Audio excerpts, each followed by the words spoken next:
Você também se estressa pelo preço do combustível? Vou te mostrar aqui o porquê que você faz isso. E eu não sou a favor do preço alto não, mas eu vou te explicar por que você se estressa.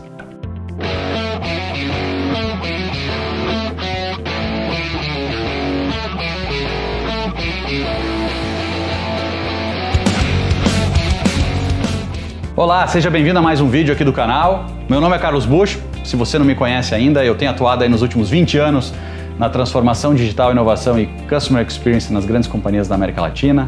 Me especializei em várias instituições no exterior, MIT, Harvard, na Universidade da Califórnia, em Londres, enfim, sempre com viés de tentar agregar o máximo de valor possível nas relações que eu tenho e, por que não, compartilhar esse conteúdo com vocês para que você possa entregar muito mais no seu dia a dia. Bem, por que eu trouxe esse tema tão polêmico, né? E eu escuto ele há 10, 20 anos a gente questionar o preço da combustível, né? E nesse momento, se a gente pegar grupos de WhatsApp, a mídia impressa, a mídia digital, é o assunto da hora. Por que a Petrobras não controla o preço? Por que deixa de controlar? Por que aumenta tanto? Hoje, eu lembro da época que era R$1 o litro, agora já tá 5, tá 6, eu nem sei quanto tá também. Mas por que a gente se preocupa tanto com isso? Isso tem a ver com a nossa psicologia da forma como a gente lida. Porque notem que interessante, se eu chegasse para vocês e perguntasse quantos quilômetros vocês viajam por ano e fizesse um pacote fechado para você pagar por mês e eu assumisse isso, você certamente não ia reclamar do preço. Mas você estaria pagando o mesmo valor por litro, mesmo valor. Mas a forma é que, como eu construí uma composição de um serviço tirando problemas e percepções de você, você vai achar esse serviço melhor. É como as empresas que fazem aluguel de carro hoje em dia, que botam IPVA dentro, seguro, manutenção e etc. Elas não fazem um negócio para que elas não tenham lucro. Então logo, se elas têm lucro, quem está pagando? Você. Mas faz parte, porque você achou que aquela composição de preço era mais vantajosa para você. Tudo isso porque você não olha o unitário. Quando a gente olha o unitário, a gente tem uma sensibilidade maior. E vamos chegar no combustível. Eu tenho aqui uns números super interessantes. Eu vou só fazer um caso fictício aqui para você. Imagine que o preço do litro do combustível fosse R$5. Não importa o combustível, tá? R$5. E agora teve um aumento repentino e foi a R$5,50. Essa diferença de 50 centavos por litro faria com que a gente parasse o país, né? Greve de caminhoneiro, Avenida Paulista lotado, toda essa questão. Mas olha só, segura um pouquinho antes de ir para a rua fazer a greve, entende um pouco melhor que eu vou te dar exemplo. No Brasil, e obviamente a minha análise não leva em conta o custo indireto do combustível, né? Ou seja, obviamente o nosso transporte no Brasil ele é muito baseado no custo do combustível, então os alimentos vão custar mais caro, serviço, etc, ok?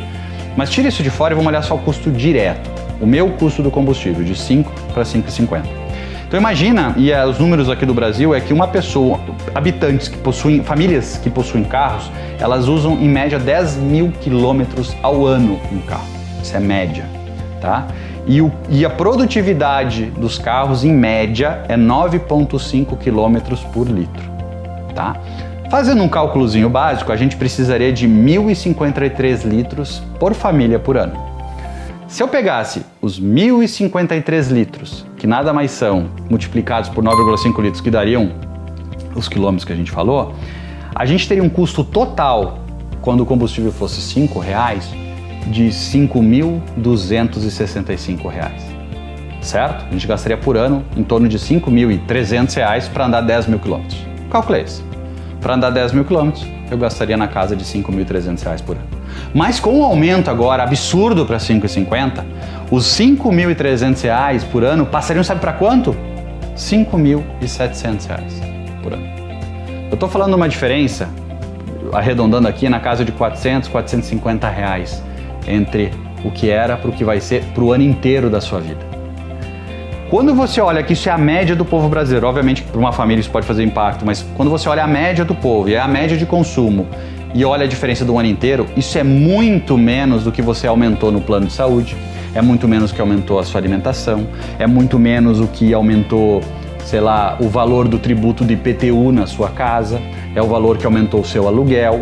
E eu não vejo ninguém indo na rua brigar porque o IPCA cresceu tanto, que a inflação é tanto, mas a gente acaba brigando sobre isso. E diga-se de passagem, minha área não é a área financeira, mas a gente fala da inflação como o mercado fosse o grande vilão da inflação. A inflação, na verdade, não são os empresários ou o consumidor que faz a inflação, quem faz é o governo. Só existe inflação porque o governo, na verdade, está emitindo mais dinheiro, está fazendo mais dívida, é isso que gera a inflação. O governo é o culpado, não o empresário.